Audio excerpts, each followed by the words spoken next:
Did you buy one of those awesome Roku devices as a Christmas gift this year? So, would you be okay if 7 total strangers had a vote as to whether or not it stayed awesome? Or maybe just ended up on that pile of VCRs in your basement? Well, that almost happened this year, and you probably didn't even know. But that's why we're here. It's time for Stuff You Should Know About IP.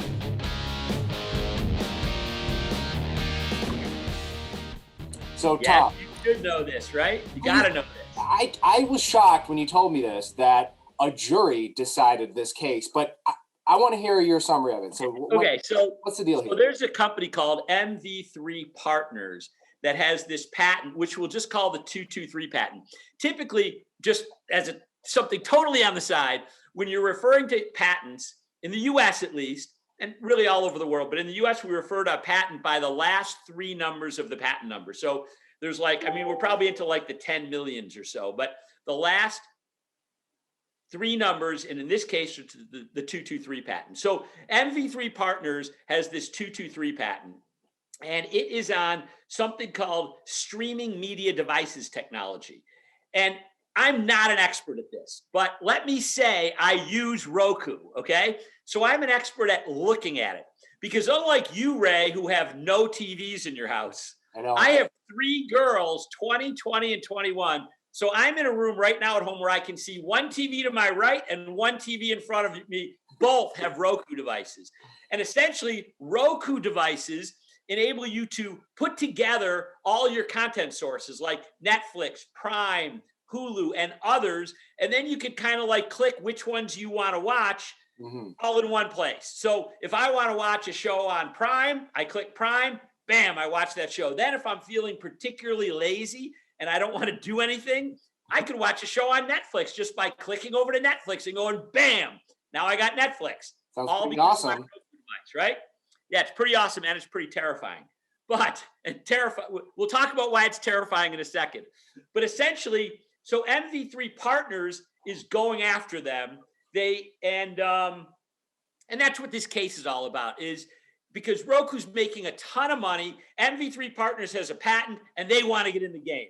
Because as I've always told you, Ray, we've talked about this, that if you are failing in business, no one cares about you. But when you're winning, when you're making money, suddenly you're like a red hot beacon for people who want to get a piece of you. And MV3 Partners took a whack at Roku in 2018. And before we get to the case, let's just talk about on-demand stuff and how awesome it is, okay? Yeah. You it's don't like have TV. Our life now. It's our life. I mean, I can remember, I'm old enough to remember being in a hotel room in like the 90s and seeing on-demand TV. And it was so awesome. Oh, yeah. I called my brother and I said, dude, we have got to start selling on-demand TV because this is going to take the world by storm. And that was just on-demand movies. That was just not regular TV. You know, click through a list of movies you want to watch. It was like the early stages of these highly addictive things. So anyway, then along comes, the Netflix, the Prime, the Hulu, and all these things, which, by the way, are highly addictive. I often find it funny that in New York State, marijuana is illegal, but Netflix is legal, right? I mean, Netflix is destroying way more lives than weed ever could. Probably, yeah. Oh my God. Especially once they got The Office. Yeah, that's right. I mean, it is Netflix, Prime, and Hulu are probably 90% at cause for people not pursuing their dreams in the evenings, right? Like in the olden days when I was younger, you go home, there's nothing to watch because you get like 2, 4, and 7 and maybe UHF, which you don't even know what that is. Yeah, it's just static, but for some reason it's entertaining. Yeah, so right. So and also there's like the little black line going down the TV every once in a while. Yeah. So what did we do? We pursued all kinds of personal passions in the evening. Well, I mean, I was only a kid, so I wasn't working. But the point is, I've written a bunch of books, right? And it's just a hobby of mine. I'm a closet writer. If I sat and watched Netflix, Hulu, and Prime every night, I'd never write a book. And remember the other day when you asked me what I'm doing on Christmas and Christmas Eve, and I said, I think I'm going to start planning my next book. But I've been held up for the last 2 years because I'm watching these damn addictive content delivery sources, right? Yeah, it's Roku. So anyway, Roku in some ways is like the distribution system, the delivery system for these drugs, okay? Yeah. And it's winning big time. So anyway, so in 2018, MV3 Partners sues Roku for patent infringement, right? And it's on this 223 patent. Now, Roku defends themselves with non-infringement, which is typical, right? There's always two defenses. Number one, I don't infringe. Number two, even if I do, your patent should have never been issued, which means it's invalid, right? So, and by the way, they also have some, equitable defenses as well. But let's just focus on non-infringement for the moment, because that's ultimately what it came down to. So the case is filed in the Western District of Texas, and there's a judge, Judge Alan Albright. Now, Judge Alan Albright is an interesting character because he's put on the district court by Donald Trump in 2018. He's a former patent litigator, which is important because there's more and more patent cases, right? I mean, I've litigated patent cases in front of judges that don't know anything about intellectual property, because back in like the late 90s, early 2000, they didn't know a lot. It was very new. It's becoming more common to have more IP savvy judges, but Alan Albright is definitely one of those. So he goes to Trinity College. He has a poli-sci degree, which means he's not a patent lawyer. He's a patent litigator, but he's not a patent lawyer. But how can you be a patent litigator but not a patent lawyer? I don't understand. Yeah, great question. So one of my favorite people on earth, Jen Friedman, who is also one of the litigators for my Colson Law Group law firm, and she's brilliant. She is a patent litigator, but she's not a patent lawyer, which means that to be a patent lawyer, you need to have a patent registration number, which I have. You can't get, and which you're going to have in the next 4 years, but you can't get that unless you have a science degree. So you have to have an undergraduate degree in like computers or biology or chemistry or engineering or some hard science. And I don't mean soft sciences like political science. Now, by the way, I have a political science degree. And after law school, I had to go back to school at night for 4 years to get my chemistry degree because you have to have a hard science. Right. Judge Alan Albright does not have a hard science degree. He's a poli-sci major, so he's not a patent lawyer with a registration number. However, being a registered patent lawyer gives you the right to prosecute patent applications at the U.S. Patent and Trademark Office, okay? Yeah. But any lawyer that's admitted to the bar and then can practice before the federal courts can litigate any case in federal court. Okay. So you can litigate patent cases in court, even though you're not a registered patent lawyer. So when you refer to someone as a patent litigator, that just kind of means that's something, it's by nature of their experience that they've been mostly focused on that in their career. Yeah, it could be both. I mean, you could be I was a patent litigator, right? For like most of my career, I've been a patent litigator, and I'm also a patent lawyer. I'm a registered patent lawyer. But you don't have to be registered to try patent cases in federal court. You don't have to be a registered patent lawyer. And Jen Friedman, again, she is a crack star litigator for us. And she's not a registered patent lawyer, but she knows a ton about patents because she's been involved in patent litigation for like 2 decades, you know? Right. So Trump appoints Alan Albright to the court, to the Western District of Texas in 2018. He's a patent litigator, so he knows a ton about intellectual property litigation. And, you know, he's a good guy to have on the bench. Now, here's the unique thing about Alan Albright. I'm sure there's a lot of unique things about the guy, right? But one thing that's unique is he gets appointed in 2018. He goes on a road show selling the fact that people should file cases in the Western District of Texas, right? He actually goes out on the speaking tour before the pandemic. In fact, he calls his tour, wait, I wrote it down. Let me see if I can find it here. Okay, he calls his tour, Why You Should File Your Next Patent Case Across from Hey Sugar, okay? Hey Sugar is a candy store across from the Waco courthouse, right? So he goes on tour on his Why You Should File Your Next Patent Case Across from Hey Sugar. Okay, what?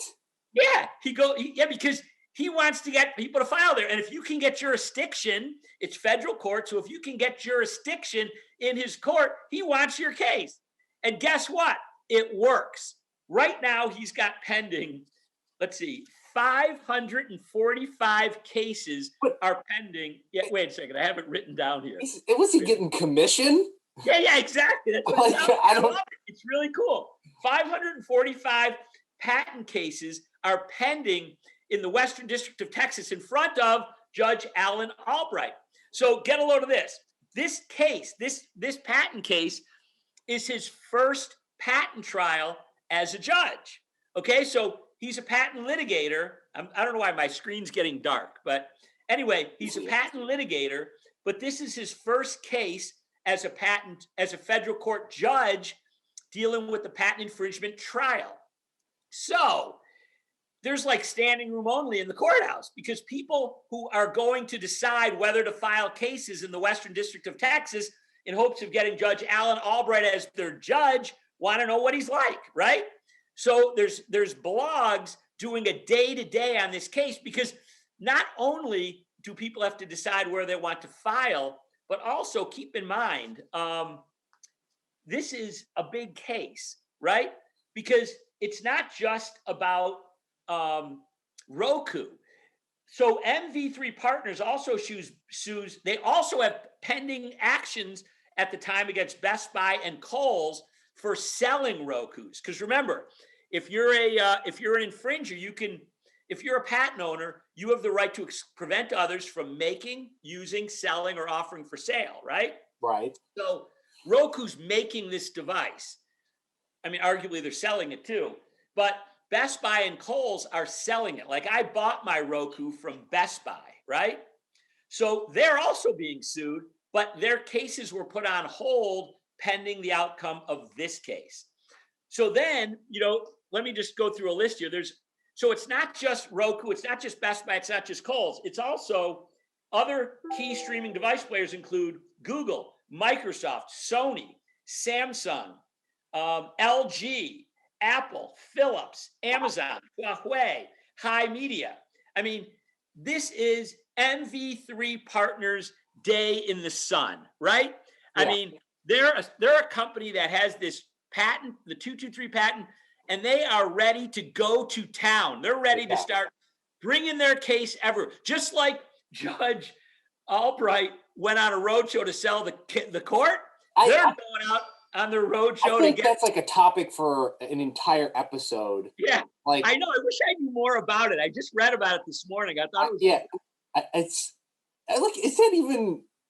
is that like a thing? I don't know. I mean, I guess, hey, he wants to get busy, right? He doesn't want to be sitting in his court just, waiting to go play racquetball at noon. He wants to work. Yeah, I guess. Oh, and by the way, he did a great job. So this trial it's sued in 2018, like December of 2018, it's sued. The trial starts beginning of October 2020. So less than 2 years later, discovery is complete. We are on trial for like the biggest patent infringement case of the decade, right? I mean, I shouldn't say that. Wait, what decade does 2020 count in? 11 to 20? Let's say it's 11 to 20, okay? Probably the biggest, most exciting, biggest outcome case of the decade, particularly because, again, these services are dominating our lives, right? This is everything to humanity. We're going to just become a bunch of people who sit there in our chairs watching videos and not even working in the future, right? So we'll just plug Roku into the back of your brain like the Matrix. Exactly. We're going to have absolutely no muscle on our body. We're going to have absolutely no athletic skills, no communication. Like that movie WALL-E. Yes, I didn't see WALL-E, but I heard about it. It's good. It's good. Yeah, it's really good. Yeah. So anyway, Judge Albright gets through all the discovery, pre-trial stuff, and into the courtroom in front of a jury within less than 2 years. So, wow. So I read about the trial. I didn't watch it, of course, but I read about kind of like a little bit of a play-by-play. And apparently this guy, Judge Alan Albright, was great at moving things along. It was a 5-day patent trial. And he was like, he wouldn't take, there's one thing that jumped out at me is when lawyers make objections, a lot of times they object and then they go up and do a sidebar, and the court reporter's there, and they got this little device that makes a little tiny bit of buzzing noise so the jury can't hear what you're talking about. And all this stuff happens kind of outside of the jury's ears. He did everything in front of the jury. You got an objection, make it from your chair. Argue your objection. So, and he moved expert witnesses along, and he would interrupt and start asking questions. Because remember, this guy's a seasoned litigator, right? So he was on the lawyer side of this for his whole career. Right. So anyway, he moves the trial along very rapidly, and it's a 7-jury panel. So 7 jurors, right? Now, you have never been on a jury, right? Mm-hmm. I was on in the jury box once where, they call you in, they put you in the box, and then the lawyers ask you questions. And you have to keep one thing in mind about this, and that is juries, in my experience of trying a lot of cases in front of juries, I'm not saying they're not bright, but they're typically not savvy about legal things, particularly technology, right? Because imagine the people that get on the jury. It's people don't want to be on juries, right? Because you got a life. You don't have 5 days to disappear from your job and go on a jury. So you get retirees, you get people who don't have important careers to them or things that or maybe people who are curious and they just want to be on it. But ultimately, the lawyers are trying to get rid of anyone that's biased at all. Like if you've got a strong opinion one way or the other, bam, you're out. I was on a jury, and it was a criminal jury. And because I'm a former criminal prosecutor, I got bounced by the defense, which, by the way, I think was a mistake, because even though I was a former prosecutor, I became very liberal-minded, and I probably would have been better for the defense by then. But that's a discussion for a different day. The point is, people want to get off juries, and usually if they're clever enough, they do. So what does that leave you with? That leaves you with people who, had time to be on a jury, were not clever enough to get off the jury. They couldn't think of an extreme position to get them off. So who do you end up with? You don't end up with necessarily the sharpest people. I mean, you'd think that for a patent case, you would seek out, there'd be some rules about jurors having to have science degrees, perhaps, so they could understand what's going on. But there aren't those rules. You could get people with just high school educations, 2-year associate's degree, poli-sci majors. You get whoever you end up with is who you get, and they're not necessarily technically savvy. Now, having said that, I did read that there were a couple of jurors who were tech savvy on this case, which was probably a good thing. But anyway, you've got this case of the decade where all kinds of stuff is going to be decided. MV3 Partners is ready to go out and start attacking all these big players. All these big players are waiting to see the outcome, and it rides on the opinions of 7 regular people who are not trained in intellectual property, who are not trained in technology, right? Yeah. That's kind of an interesting situation, right? Yeah, because I don't know what, in a sense, you sort of you don't want anyone with bias. Right. But at the same time, you want people to at least understand what they're deciding and whether or not anyone's breaking the law. So yeah, you want people that can decide whether or not there's patent infringement. Now think about that. Ray, part of our life is creating training videos on intellectual property fundamentals, right? We're creating these we're trying to educate engineers, people with science degrees, on intellectual property fundamentals. And even after they've watched our program, still sometimes they have questions that are fairly general. They're not really subtle questions. Right. But before they watch our videos, it's stunning how little they know, right? And these are engineers. Sometimes they're patented engineers, right? I mean, you could be an inventor and still not know what that means, really. Yeah, I've gone out and met with a bunch of my, clients. I'll go out and meet with a bunch of engineers to see what they're working on, to see if there's any patent applications that need to be prepared and filed. And I'm always stunned that people with like 6, 8, 10, 12, 20 patents in their name as inventors don't even really understand what a claim is. You'll read the claim that you've drafted and they'll say, that's not my invention, because they don't see their invention in the claim. They don't understand that, broad claims are better than narrow claims. You don't want all your elements in the claim. They don't understand a lot about claims, and these are patented inventors. Now take 7 people literally off the street, right? Actually off the street, anybody from any walk of life, and they're on that jury deciding whether MV3 Partners gets $41 million and then a clear path toward Google, Microsoft, Sony, LG, Apple, Philips, Huawei, Amazon. Yeah. I mean, 7 people are deciding this. Yeah. Now, luckily, you got Judge Alan Albright, who is a patent litigator, who's probably keeping them on track and reading them instructions that are simple. And you've got really bright lawyers on both sides that are probably trying to simplify it for the jury. Well, if they want the jury to understand it. Sometimes they don't want the jury to understand it. But that to me is fascinating. So at the end of it all, the punchline to this is the 7 jurors come back, rule against MV3 Partners in favor of Roku, and they say that there is no infringement of the 223 patent. They were just sitting there thinking, I don't want my Roku going away. Imagine, or for it to be twice as expensive. That's right. I mean, you have a jury pool of No. people. Juries would never act out of their own self-interest. Of course not. People don't do that. Yeah, because these are highly sophisticated, highly ethical people on this jury. And, they're not going to do that. But imagine how many of them went home every day after trial and watched the Roku to, use the Roku device to watch Netflix or Prime or Hulu. They're watching Law and Order or, some other courtroom show because they didn't get enough of it for 12 hours. Right.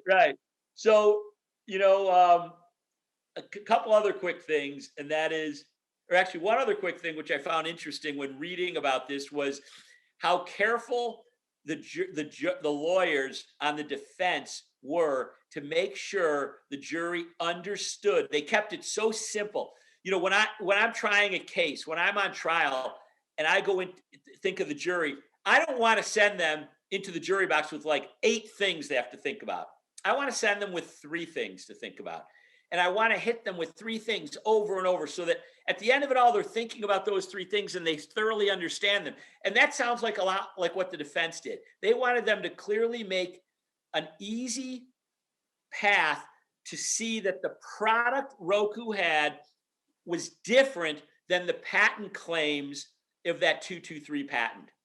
As you remember, when you're deciding infringement, you have to look at the claim elements and determine whether the product has all the claim elements. If there's 5 claim elements and the product only has 4 of them, they're not infringing.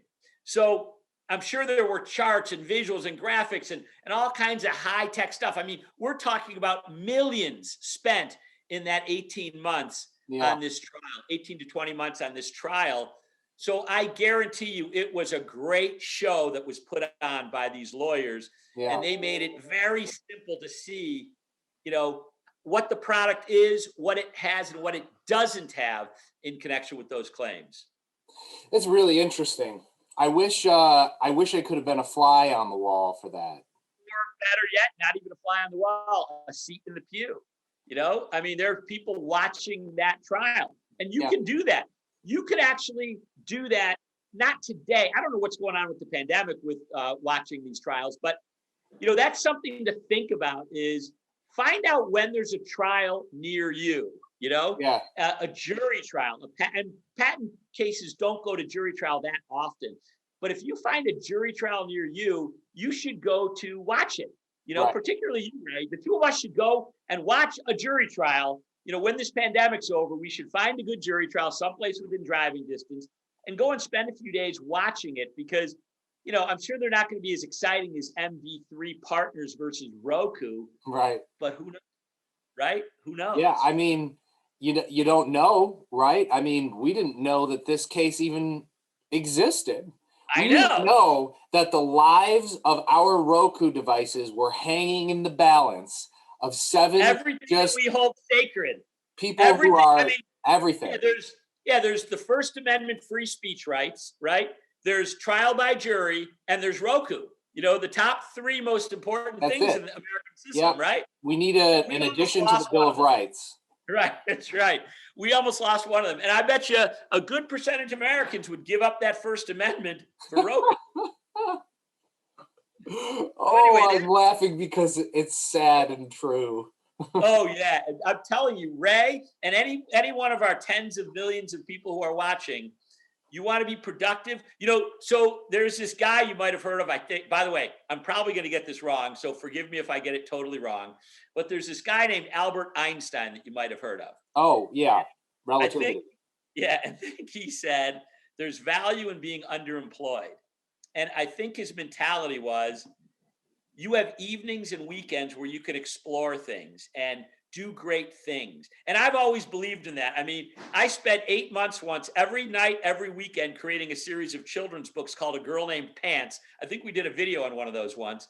But I couldn't have done that. It took me like 4 hours a night, 5 nights a week for 8 months to create 7 books, 5 picture books for kindergartners, 2 chapter books, because I wanted my daughters to be empowered to believe that they could accomplish anything, and they needed a strong female character to show them that. But the point is, we sold like 10,000 books. I've gotten all kinds of phone calls and emails from people who say, oh my God, my daughter's life was changed by this.